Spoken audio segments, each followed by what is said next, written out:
नमस्कार, स्वागत सत्कार, बेहद आभार दोस्तों। मैं आपका लुत्फल सिंह फिलहाल मौजूद हूँ नए जिले डीग में। जैसा कि आप मेरे पीछे इर्द गिर्द देख पा रहे हैं, ये एक रीको एरिया है। यहाँ पहले काफी उद्योग धंधे चलते थे, काफी लोगों को रोजगार मिलता था। हजारों की संख्या में लोग यहाँ पर आज से तकरीबन तकरीबन जब तक एनसीआर में डीग भरतपुर को शामिल नहीं किया गया था, तब तक यहाँ रोजगार मिलता था लोगों को।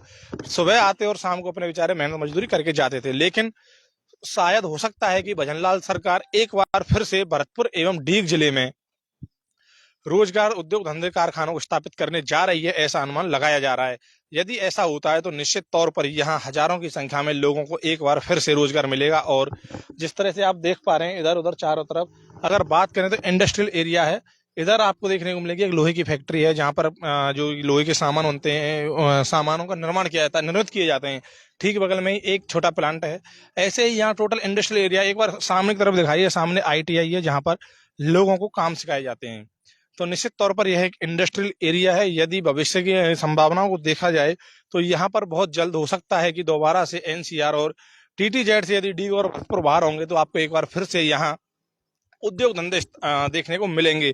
यदि ऐसा होगा तो निश्चित तौर पर अपराध में, बेरोजगारी के ग्राफ में काफी गिरावट आएगी, क्योंकि बेरोजगारी ना रोजगार ना होने के कारण लोग ज्यादातर बेरोजगार होते जा रहे हैं। और निश्चित तौर पर कहीं ना कहीं बेरोजगारी ही अपराध को जन्म देती है। तो निश्चित तौर पर यदि ऐसा होता है तो आने वाले समय में लोगों को रोजगार तो मिलेगा ही, लेकिन वह इसके साथ ही अपनी आजीविका भी बढ़िया तरह से अपना गुजारा कर सकते हैं। तो निश्चित तौर पर बहनलाल सरकार यदि चाहेगी तो कोशिश करेगी केंद्र सरकार के जरिए डीग और भरतपुर को टीटीजेड और एनसीआर से बाहर करवाया जाएगा।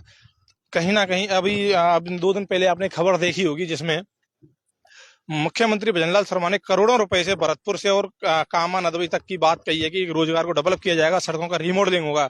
यदि ऐसा होता है तो निश्चित तौर पर ही आपको डीग भरतपुर की एक अलग ही कायाकल्प देखने को मिलेगा। निश्चित तौर पर अगर सड़कों का रीमॉडलिंग होगा, उद्योग धंधे बढ़ेंगे और सड़कों का चौड़ीकरण होगा तो निश्चित तौर पर पर्यटन को बढ़ावा मिलेगा। डीग वैसे भी एक ऐतिहासिक शहर है, जिला है। यहाँ हजारों की संख्या में बात करें तो डीग जल महल है, काफी धार्मिक स्थल है। अगर बात करेंगे तो एक जीके का क्वेश्चन भी है दोस्तों, ये है कि भारत का साक्षी गोपाल जी का मंदिर कहाँ स्थित है। वो इकलौता मंदिर है जो कि डीग में ही स्थित है और पुराने बस स्टैंड पर स्थित है। हालांकि अभी तक 99% लोगों को शायद इस बारे में नहीं पता होगा।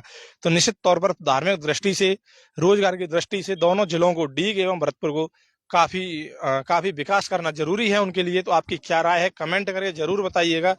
क्योंकि जिस तरह से जो बेरोजगारी बढ़ती जा रही है, रोजगार युवाओं को मिल नहीं पा रहा है। आपने देखा होगा, बड़े बड़े शहरों में देखा होगा, या बड़े शहरों छोड़िए, पास में ही चले जाइए, डीग में आ जाइए, गोवर्धन आ जाइए, मथुरा आ जाइए, हजारों की संख्या में लोग रोजगार के लिए खड़े होते हैं कि भैया 500 चल रहे हैं, आप 400 दे दो, 300 दे दो, पर हमें रोजगार के लिए ले चलो। तो ना तो केंद्र सरकार को ऐसे कोई रोजगार की व्यवस्था अभी तक कर पाई है। हालांकि केंद्र सरकार जब शुरुआत में सत्ता संभाली थी तो काफी बड़े बड़े दावे किए गए थे कि हम युवाओं को रोजगार देंगे, मैन्युफैक्चरिंग हब बनाएंगे भारत को। कहीं ना कहीं उस दिशा में कदम भी उठाए गए, लेकिन किन्हीं कारणों के चलते वह डेवलप नहीं हो पाया। हालांकि उसको डेवलप करने की कोशिश की जा रही है। यदि वो डेवलप होंगे तो निश्चित तौर पर ही बेरोजगारी दर कहीं ना कहीं कम होगी। और जो छोटे छोटे शहर हैं उनमें भी रोजगार की व्यवस्था होनी चाहिए। जैसे कि बयाना का रीको एरिया है, भरतपुर का रीको एरिया है, डीग का रीको एरिया है।